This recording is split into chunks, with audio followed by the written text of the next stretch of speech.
One of the keys to being a successful communicator is to really get into the DNA of the business, to understand the business of the business.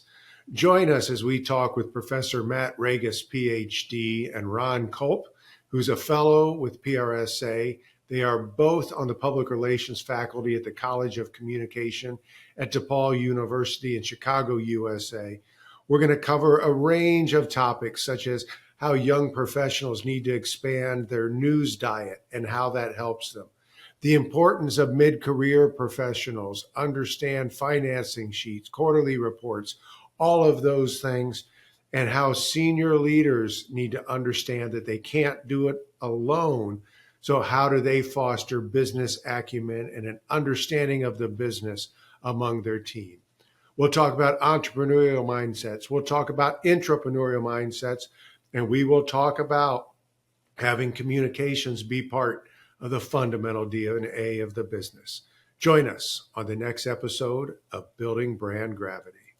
Thank you for joining the latest episode of Building Brand Gravity, where we talk about the key issues, trends, and topics that are top of mind among senior communicators, branding experts, and marketing professionals. I'm Steve Halsey, one of your hosts. Today's episode is called Building Business Acumen for PR Professionals from Entry Level to CCO. And I'm so excited today to have two of the preeminent minds in the industry, Professor Matthew Regas, PhD, Ron Culp, who's a fellow with PRSA, and he's a professional in residence. Both are currently on the public relations faculty in the College of Communication at DePaul University. That's located in Chicago, USA, if you don't know that. And they're really helping develop that next generation of communication leaders. They're also both members of the Page Society. It's a community of the world's leading communicator who's focused on creating community among senior communicators to improve business and society. Matt and Ron, welcome to the podcast. It's great to be here, Steve. Thanks for having us, Steve. Yeah, you two are quite the dynamic duo and co-authors of several books. I'm sure many of our listeners have read those at different points in time. Business Acumen for Strategic Communicators, a primer. There's Business Essentials for Strategic Communicators, creating shared value for the organization and its stakeholders.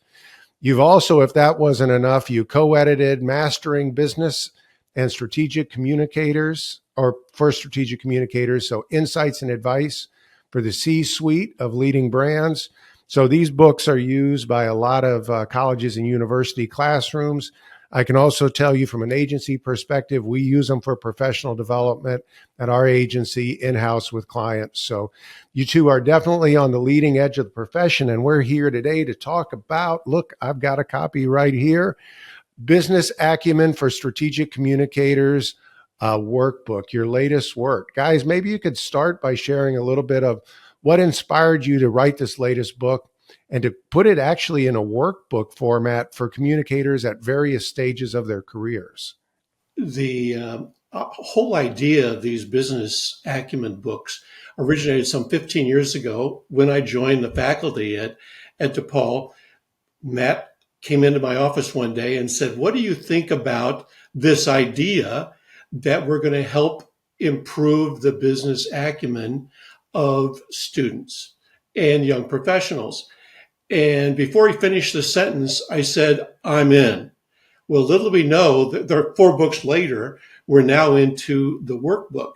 And the workbook, quite frankly, came out of discussions with academics and some agency heads and CCOs after the last book, Business Acumen, came out, that they said we need tools that will allow us to work with our teams to up their game with business acumen and business knowledge. And so we decided that maybe a workbook would be handy.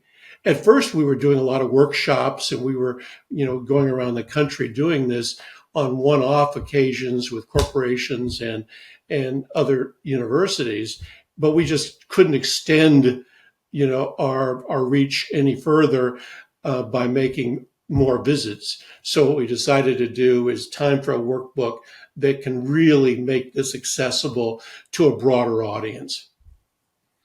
And Professor Regas, what about from your standpoint? I mean, you're really deep in the classroom all the way through like graduate programs. So why now? What have you seen that's really saying, hey, now's the time to not just double down based on your books, but like triple down, quadruple down on business acumen for comms? Yeah, the funny thing is we had the trilogy, and that was nice and easy. We had three of them. Then we went for four, and we're like, is it a quartet if you've got four books? What is this? What is this called exactly? I would just build upon, what Ron said. This book is really about active learning, and we've all heard that wise adage of, give a person a fish, you feed him for a day, teach a person to fish, and you feed him for a lifetime. And so that is really this book, right? Is to give you the hands-on learning experience so that you can actually then kind of fish for yourselves when it comes to corporate communications, content, and analysis. And that brings us to this latest work. Well, and what I think is interesting is, a lot of people that have gone through journalism, communications, PR, that the joke is, hey, I went that route because I want to be creative and tell stories, but I don't want to do math. I don't want to get in numbers. I don't want to see spreadsheets.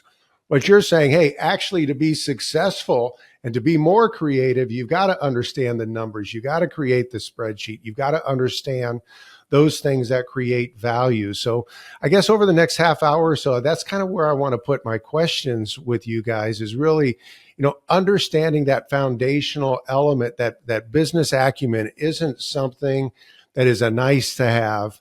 I mean, it is a must have, for any communicator to have an impact. And so let's start by talking about the different stages of people. So you think about students or entry-level PR professionals. They need to develop this fundamental understanding of business acumen and business fluency. But to a young student, to a junior AE, business acumen, and that can seem like a really like out there concept. So Ron, maybe you can talk a little bit about why is it important for those starting their careers to understand that business acumen is an essential skill for being a good communicator? Yeah, those starting out, especially in an agency environment, they're so busy doing tactical execution of events and projects and news releases and the like that they don't have the opportunity necessarily to say, well, how does this translate into making the business successful? And it's when you can move into that space and have the business knowledge to communicate that, hey, if we do this, maybe it's going to help us better communicate the message because we're now, as the person responsible for tactical execution of a project, we're looking at it from the perspective as how this is going to drive business. And that is what's been missing for years. When we talk to CCOs and agency heads in preparation for, I think, our second book, universally they came back. In the old days, 10 years ago, writing was the number one requirement desired by these folks for the staffs they hired. Well, writing is still very important, but today they're telling us, and they're hiring people who have more strategic view and a higher business IQ because they know that good writers make good thinkers, but good thinkers also need to understand the business. Yeah, I think that is an important thing. And the way I think about it is everything ultimately has to ladder up to what is that business strategy? What is that business goal? Otherwise, why are you doing that? And if you start with an understanding of what the business is trying to achieve, even how you think about KPIs becomes very different, right? Like you said, it becomes less tactical and really about how are we trying to correlate what we're doing to achieving those business outcomes. So Matt, from your perspective, when you're talking to your students about career trajectories, right? Because I mean, even at undergraduate and graduate, they're thinking, hey, I want to be a senior leader at an agency someday. I want to be a CCO someday.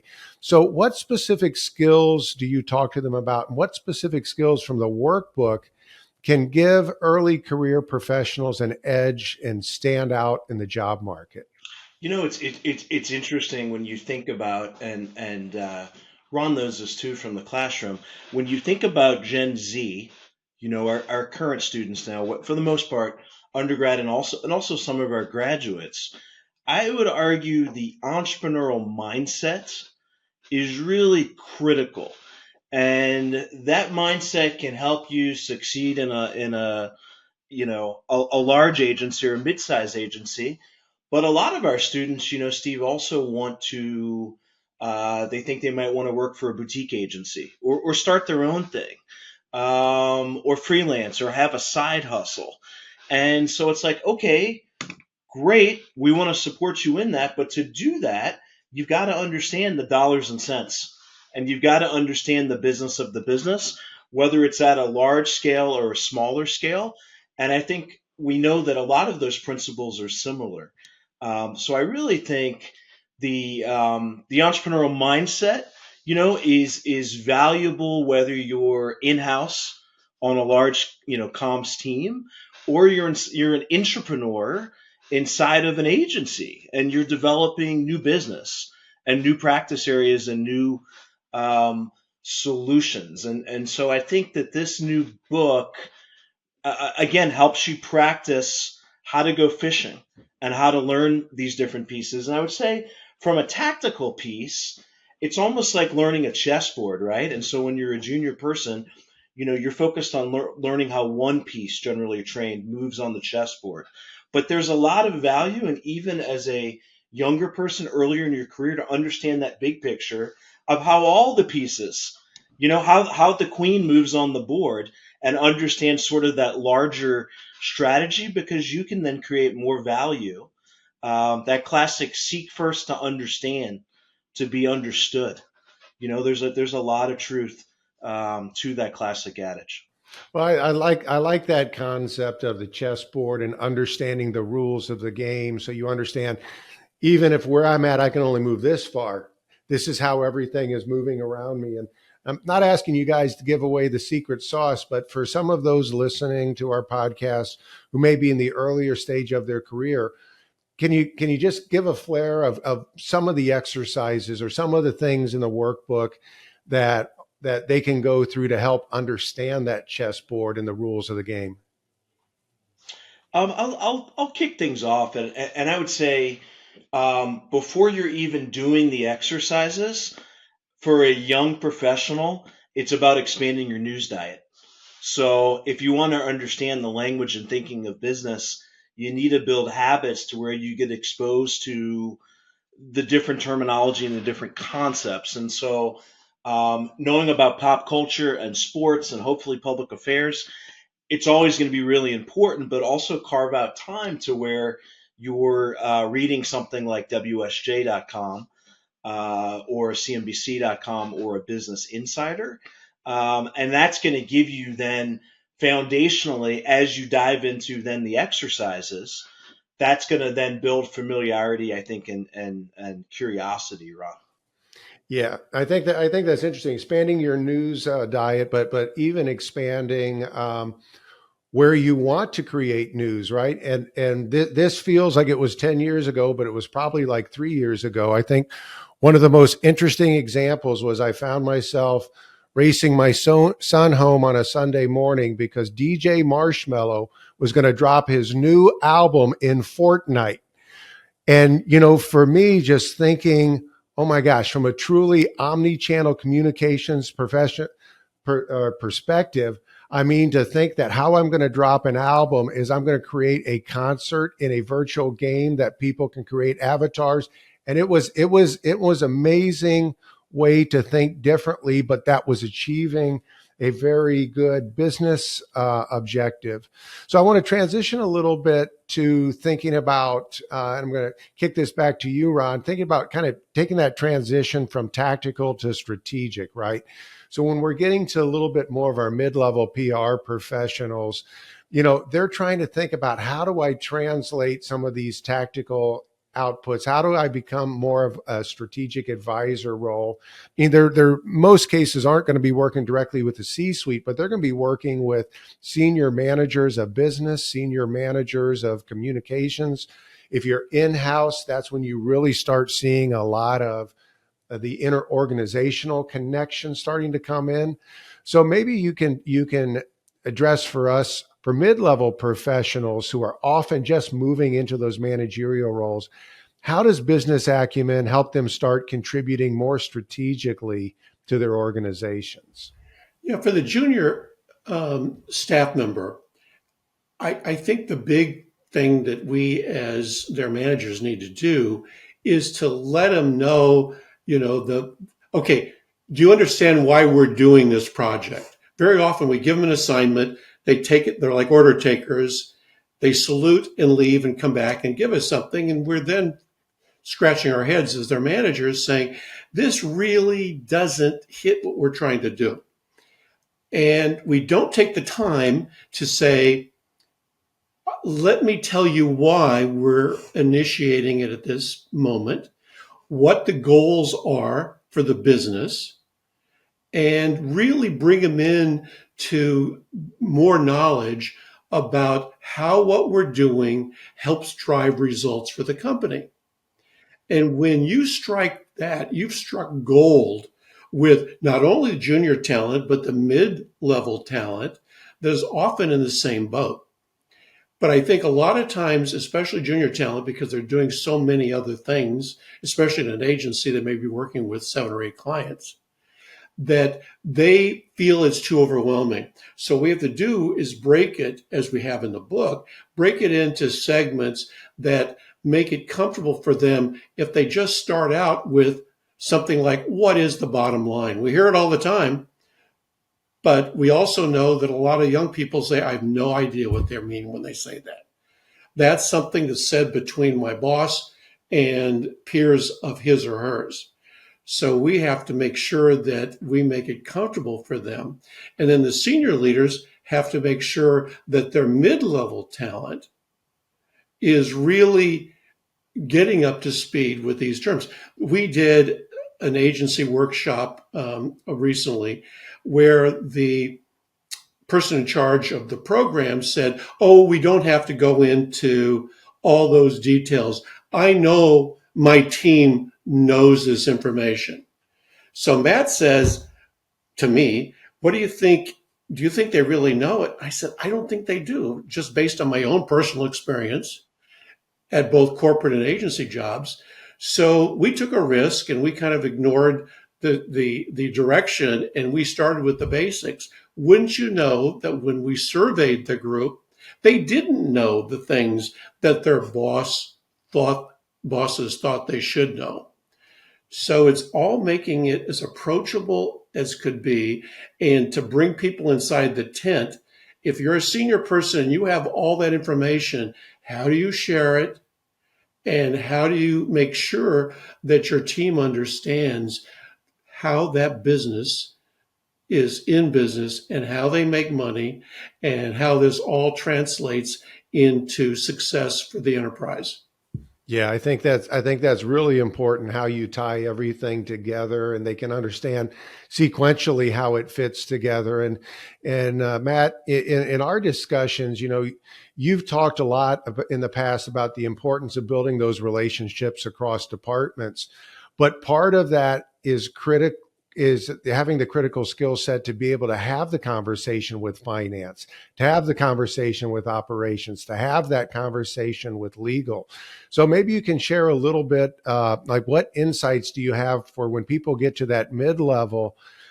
what are the things they need to think about in creating those connections, and even the language they choose to not just demonstrate the basics, but demonstrate more of a fluency in business acumen?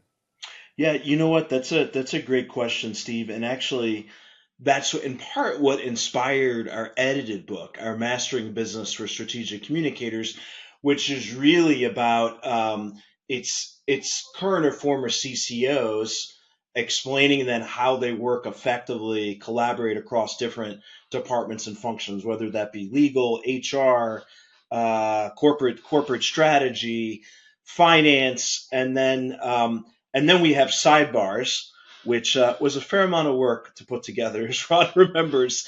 Then, the CFO or CHRO is sharing their experience of how comms adds value or doesn't, or could do better. So I think maybe a starting point is mid-career folks being very intentional about not staying within our traditional lanes, of who we might naturally interface the most with, particularly as a mid-level professional, but consciously. I'm reminded by a great example, a friend of ours. I think Lisa Hartenberger uh, as well, Steve, and she shared an example when she was with Navistar, for many years. So, industrial transportation company, and she talked about purposely she would park.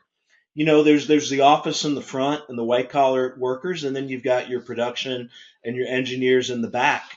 And she would purposely enter every day from the back of the factory and go through so she'd have opportunities to build relationships with frontline employees, right? And got out so that she can help them look around corners and see what is really, and build that trust and relationships. And so I think that intentionality of actually consciously getting out of your classic rhythm that's easy to stay within, particularly within large organizations, and actually start figuring out who are the folks that have what Ron and I think of as hearts of teachers, right? That are we've met these people. They do exist in all of these different functions that you can get comfortable with then bouncing ideas off of them, and they're not just dismissive, right? But they've got that heart of teachers. Say, hey, I want to run something by you.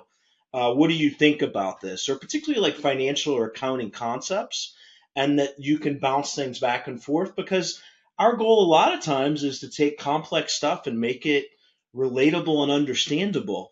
But it's very hard to do so, as we know, when we don't fully understand what we're communicating. So I think that intentionality of always networking, building relationships, finding those hearts of teacher pros in other functions outside of comms is critical.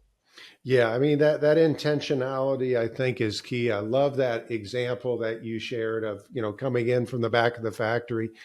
And I would also, recommend to any of our communications leaders out there, any opportunity you have, particularly for your mid-level, to let them go out and do some ride along with your sales team. I was fortunate earlier in my career with a number of clients to actually get out in the field and do ride alongs and actually see how the discussions happen. And like we said, there's a lot of complexity that needs to be boiled down, but understanding what that sales environment is like, what the view of the brand is like, how you need to get that communications to the appropriate level, I think is key. So some great advice there.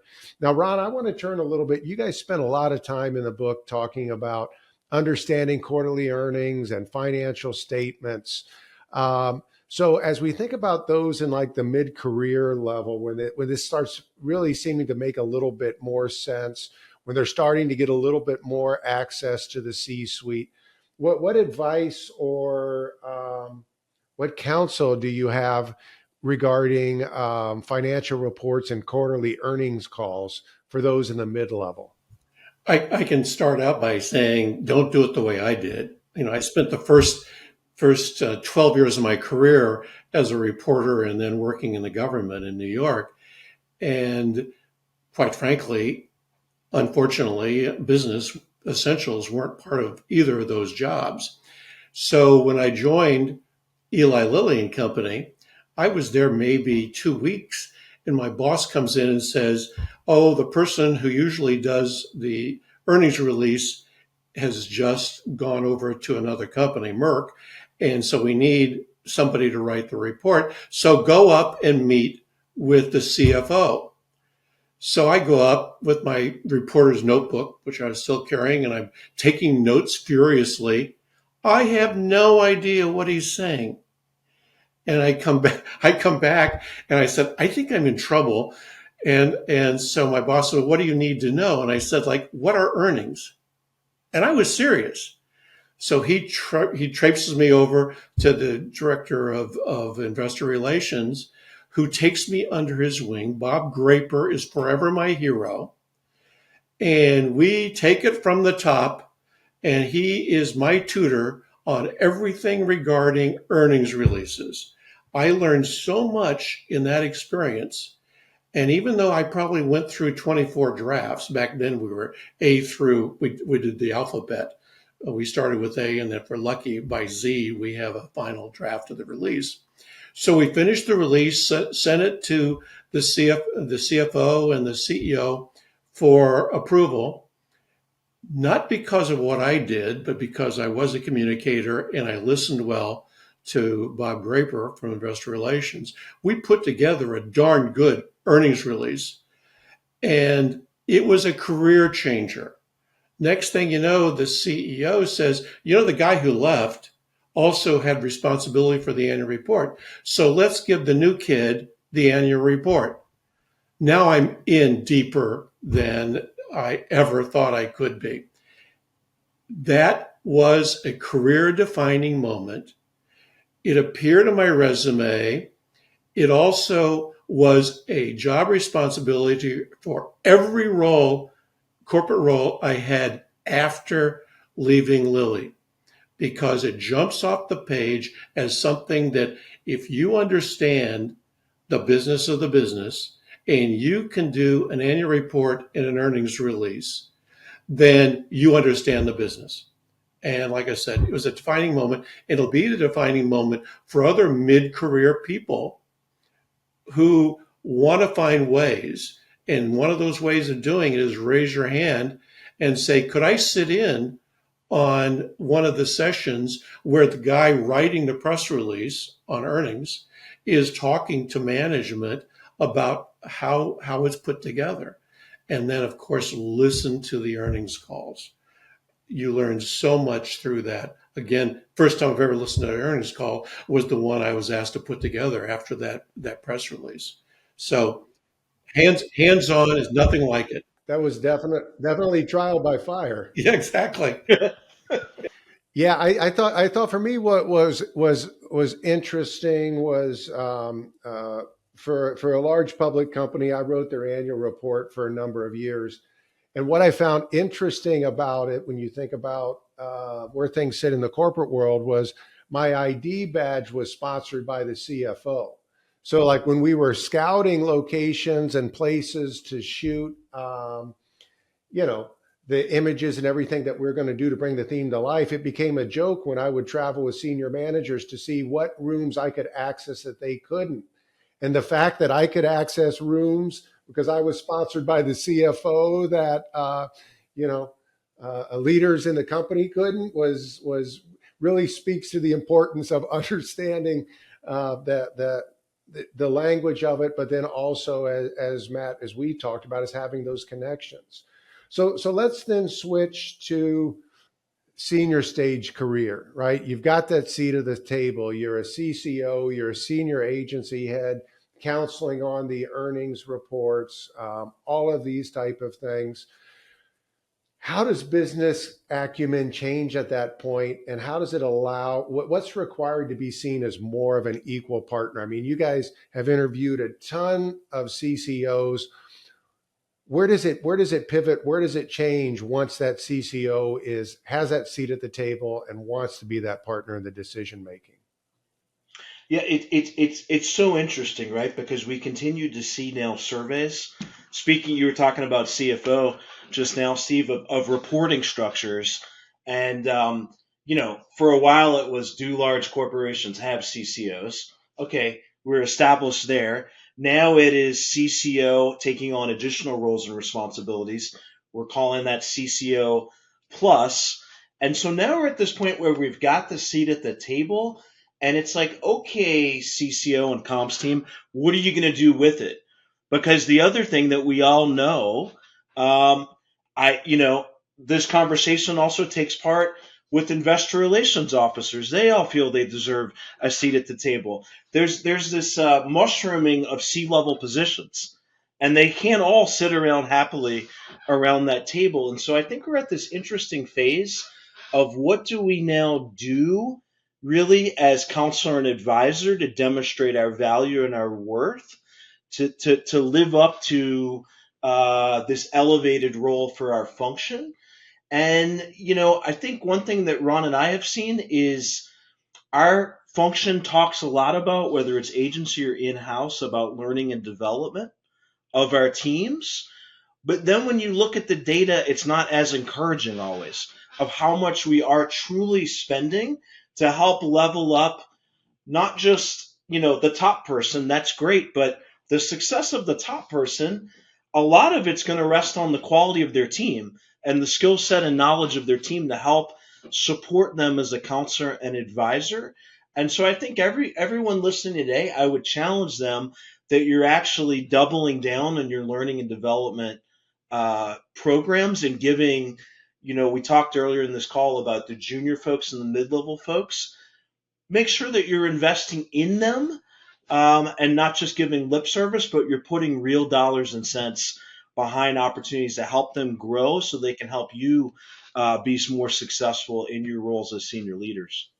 So, Ron, how about from your perspective, having sat at some of those senior most positions, how did that kind of influence what you wanted to talk about in this book for those senior communications leaders, just to make sure they're thinking about key topics, key issues, key training for their staff?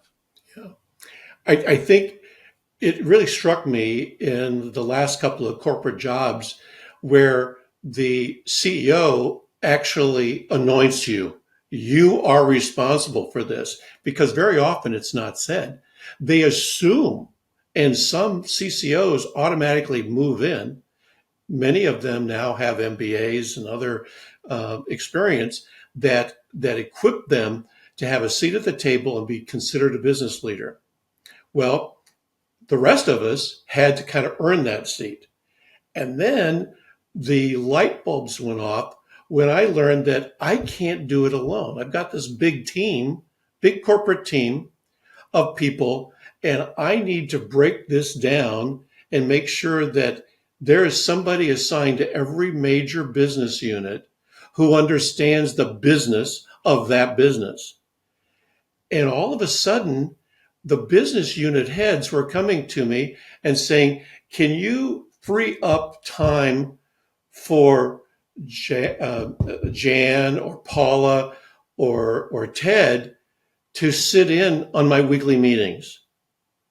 Because we as an organization value his input, and he's going to learn, or she's going to learn more from having been there.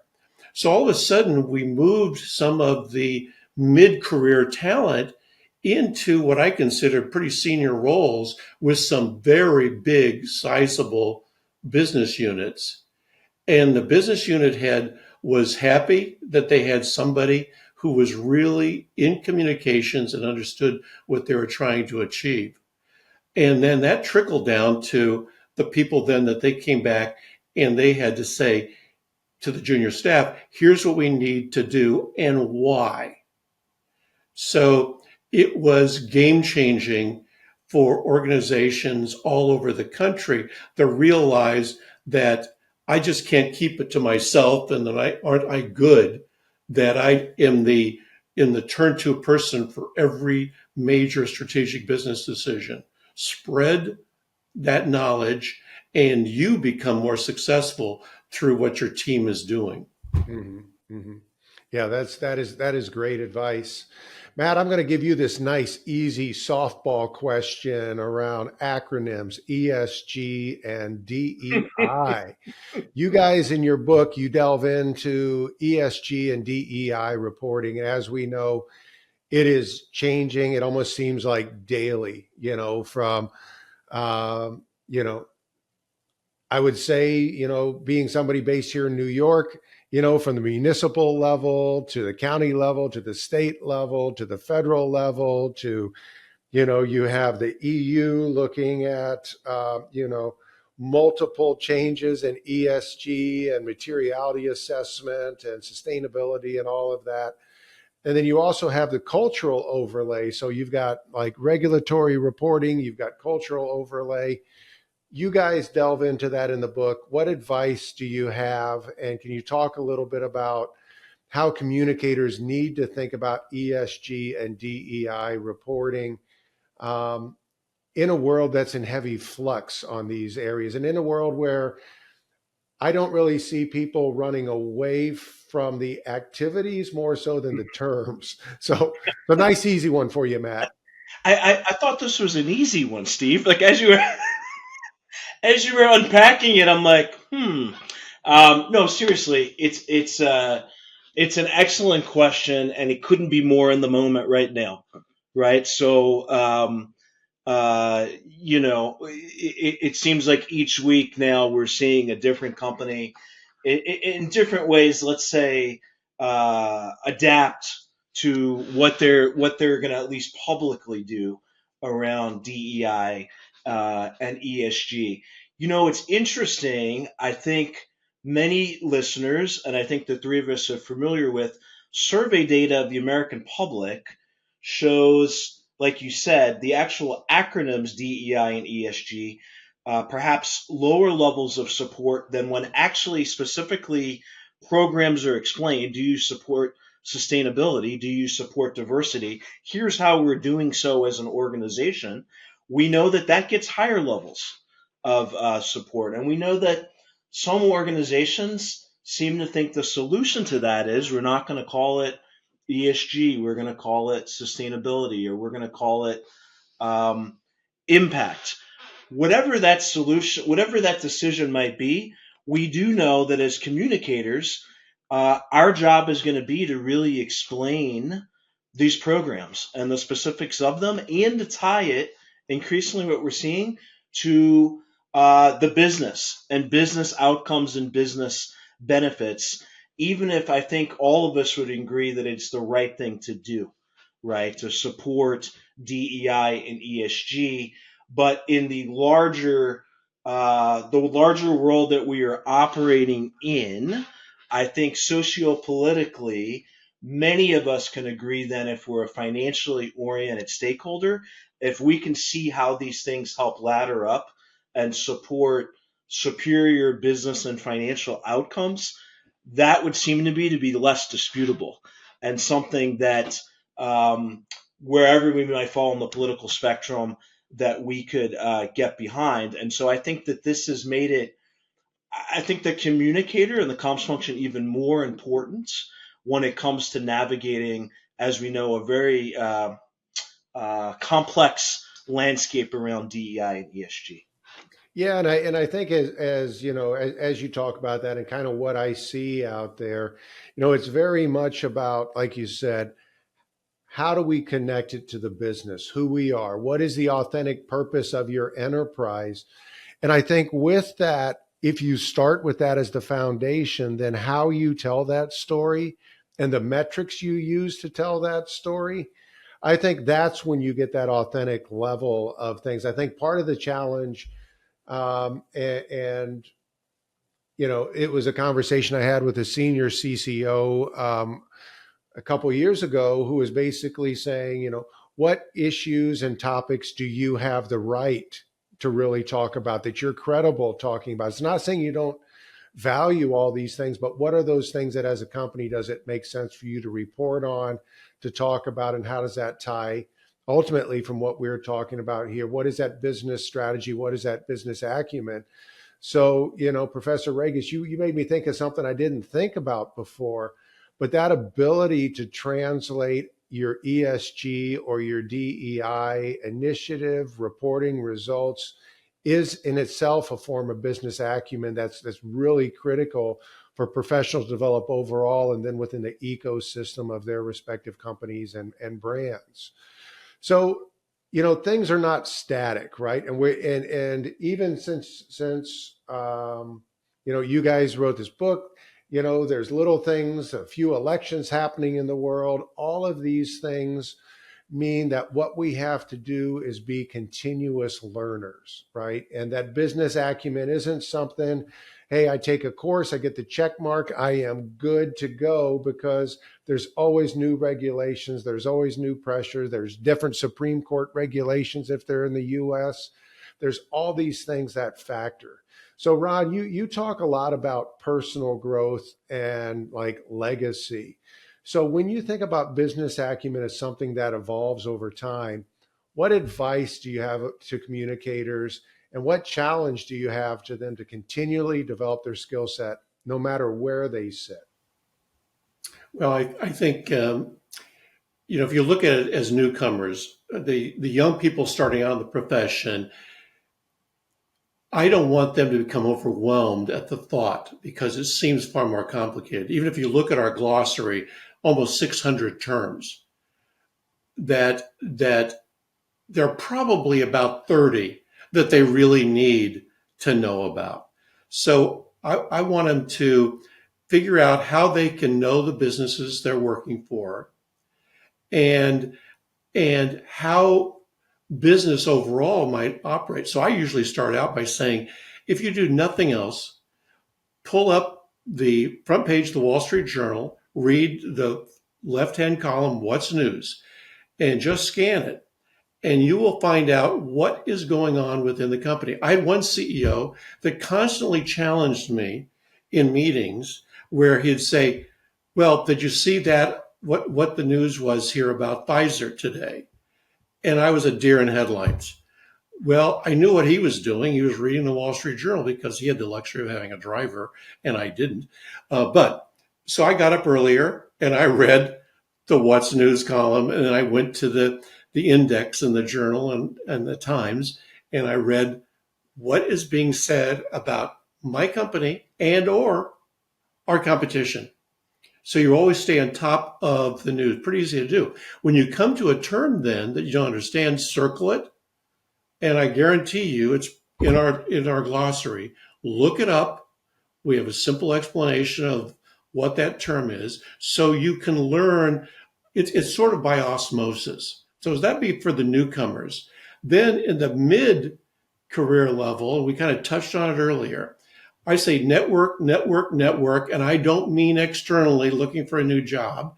I mean internally with the organization, people who are making the business happen, the finance team, the legal team, and others. And you'll be surprised if you ask them to go to coffee, or somebody at your peer level within that organization, the word of mouth spreads that this is a different kind of communicator.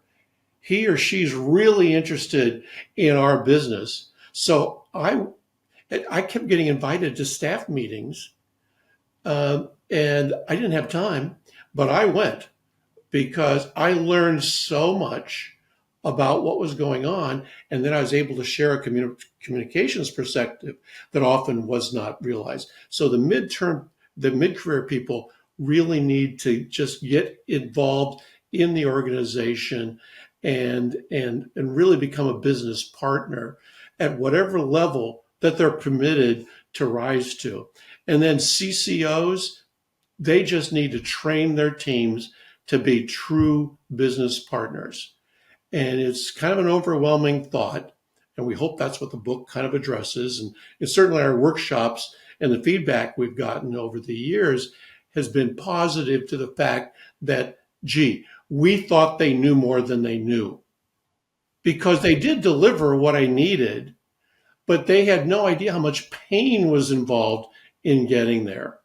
And so the more you help your team understand how business operates and the expectations of business on the communications team, that's kind of the whole package of what a leader can do to bring everyone up in the organization to have a greater knowledge. Yeah, I think that idea that you're talking about of being a true business partner, a true business advisor is key. Professor Regas, I'm going to give you kind of the closing opportunity here. Ron just talked about the need to get into the DNA of the business. That's my term, not his, but you basically want to get in the DNA of that business. You were talking about expanding your news diet. Similar to what Ron was saying, you can't do it yourself. You talked about intentionality. You talked about an entrepreneurial mindset. You talked about a intrapreneurial mindset within a corporation.